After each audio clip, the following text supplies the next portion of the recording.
BJP ने अवामी कौम परस्ती की बात की, दोनों ने हिंदुल वतनी को कौम परस्ती पर तरजीह दिया। बीजेपी की तरफ से कौम परस्ती की बात हो रही थी।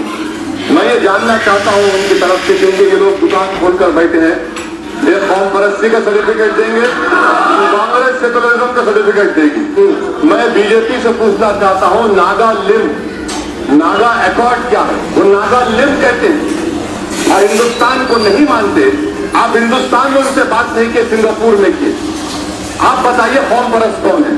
पंजाब के चीफ मिनिस्टर ने 1984 में हिंदुस्तान के कॉन्स्टिट्यूशन को जलाया। आप उनकी तारीफ कर रहे हैं, कौम परस्त कौन है? तीसरी बात, आप अफजल की बात करते हैं, आप अफजल की बात करते हैं। जो नारे जेएनयू में लगाए गए, मैं उसको नहीं मानता, मैं उससे मुत्तफिक नहीं हूं। मगर श्रीनगर में रोज जुमे के दिन नारे लगाए जाते हैं, क्या पूरे श्रीनगर को बंद कर देंगे? पीडीपी की आप तारीफ क्यों कर रहे हैं? कहां गए आपकी उम्मुल वतनी? कहां गए आपकी कौम परस्ती? कहां गए आपके भारत माता के नारे? कहां गए आपकी हिंदुस्तान से मोहब्बत? जब पीडीपी ने अफजल गुरु को शहीद करार किया, ट्रेविस्ट्री ऑफ जस्टिस कहा, आप उसकी बात नहीं करते। मैं आपको बताना चाह रहा हूं मैडम, अफजल मसला नहीं है। अफजल कश्मीर में क्या हो रहा है, क्या इस पर आप तवज्जो देंगे? और यहां पर कांग्रेस के लोग जब कह रहे थे फ्रीडम ऑफ एक्सप्रेशन, मैं इनकी नहीं मानता इनकी इस बात को भी। इन्हीं के दौर में अफजल को फांसी दी गई थी, कानून का फैसला था। मगर क्यों नहीं अफजल की बेवा को उससे मिलने दिया गया? क्यों नहीं अफजल की लाश को उसके बेवा के हवाले किया गया? कांग्रेस पार्टी भी उतना मुलविस है। सेडेशन की जब बात आती है, महाराष्ट्र में आपने सेडेशन लगाया, आज आप लगा रहे हैं। मैं चैलेंज करके कह रहा हूं बीजेपी से, क्या कन्हैया पर आप इल्जाम साबित कर पाएंगे? और अगर नहीं कर पाएंगे तो क्या आप सियासत से दस्तबरदार हो जाएंगे?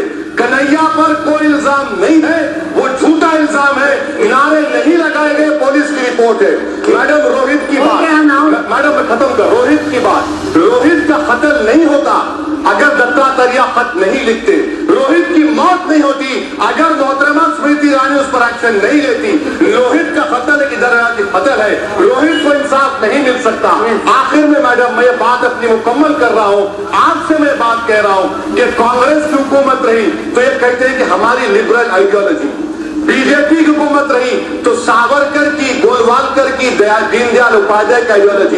अरे आइडियोलॉजी की बात कब तक करोगे तुम दोनों? हिंदुस्तान का दस्तूर कहां गया? खाक में चला गया क्या हिंदुस्तान के दस्तूर को? और आप अपनी आइडियोलॉजी थोप रहे हैं, हम हमारे गलों पर थोप रहे हैं।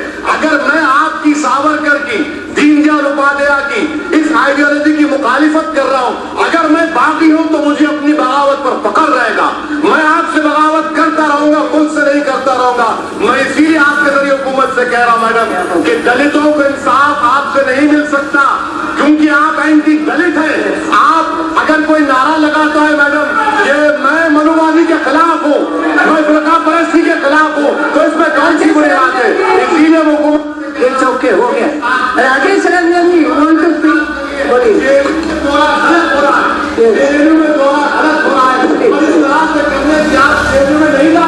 कैसे हो गया? राकेश रंजन कहाँ कर रहे हो?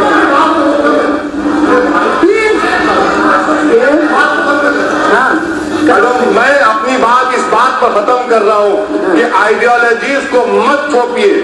आप हिंदुस्तान के दस्तूर पर कायम रहिए, हिंदुस्तान के कॉन्स्टिट्यूशन की बात करिए जिसमें फ्रीडम ऑफ एक्सप्रेशन है, और उन तमाम चैनलों के खिलाफ एक्शन लीजिए जो झूठ बता रहे थे कि हिंदुस्तान के खिलाफ मारे गए। शुक्रिया अध्यक्ष महोदय।